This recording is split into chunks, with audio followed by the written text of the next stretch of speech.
The year is 479 B.C.E. Greece is hanging by a thread. Xerxes, the so-called god-king of Persia, has already fled after his navy was shattered at Salamis. But he didn't leave empty-handed. He left behind his most dangerous weapon, General Mardonius and a massive Persian army. Now the fate of Greece rests on one brutal gamble. The Persians believe they've cornered a broken enemy. The Greeks know this is their last chance to survive. What followed wasn't a battle of tricks or ambushes. It was a head-on collision between the greatest army Persia ever sent west and the strongest phalanx Greece ever assembled. When Xerxes fled Greece after the disaster at Salamis, many thought the war was over, but Xerxes had no intention of letting his empire look weak. He left behind a different kind of commander, Mardonius. Unlike the arrogant king, Mardonius was patient, calculating and ruthless. He knew the Greek alliance was fragile, a patchwork of rival city-states that often hated each other more than they hated Persia. If he could split them apart, victory would come without another battle, so he turned first to diplomacy. He offered Athens wealth, power, and even a privileged place in the Persian Empire. For a city already burned to the ground once by the Persians, it was a tempting offer. But the Athenians refused. Instead of surrendering, they evacuated their families and prepared for war. Mardonius had played his hand and lost. The final confrontation was now inevitable. With diplomacy failed, Mardonius marched his army into central Greece, choosing the plains near the city of Plataea as his battlefield. It was a deliberate choice. The wide open ground was perfect for his greatest advantage, the fast and deadly Persian cavalry. Behind them stood nearly 100,000 men, elite Persian infantry supported by a host of allies, a force designed to crush resistance once and for all. But the Greeks weren't standing idle. In response, they assembled the largest hoplite army ever seen. City after city sent its warriors, Corinthians, Megarians, Athenians, and at the centre, the Spartans. More than 10,000 of them, with their Helot allies, marched under the command of Pausanias, the Spartan regent. For once, nearly the entire Greek world stood side by side. It was a sight almost unimaginable. Rival cities united, a sea of bronze shields and long spears, more than 80,000 strong. For both sides, Plataea would be the battlefield that decided not just the war, but the future of Greece itself. For nearly 2 weeks, the two greatest armies ever assembled in Greece stared at each other across the Asopus River. Neither dared to make the first reckless move. Pausanias, the Spartan commander, refused to cross onto open ground where Persian cavalry could tear his men apart. Mardonius, in turn, sent his horsemen forward to harass and frustrate the Greeks, cutting down foragers, showering the lines with arrows, and testing for weakness. Their leader was Mecistius, a brilliant cavalry commander whose golden armour made him a living symbol of Persian pride. Again and again his riders struck, until one skirmish nearly overwhelmed the Greek Megarians. Just when it seemed the Persians would break through, Athenian archers rushed to the rescue. Amid the chaos, Mecistius was struck down and killed. The Persians mourned him with wails that echoed across the plain.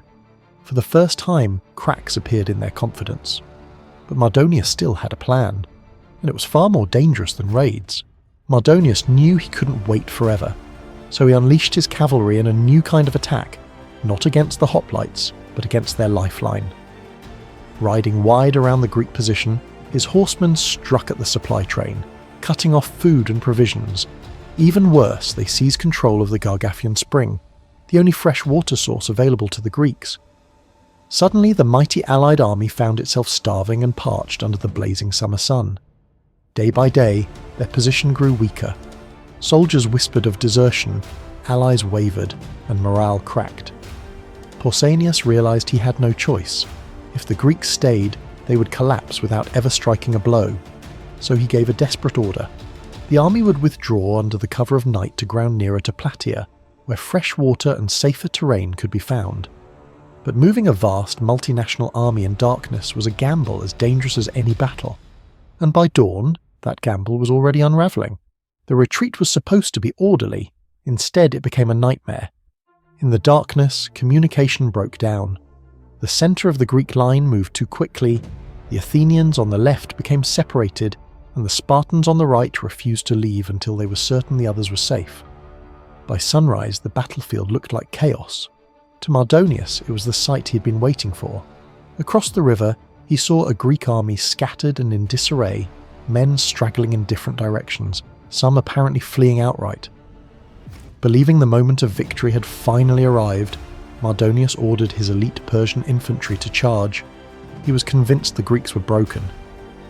But what he didn't know was that the Spartans weren't retreating at all. They were waiting.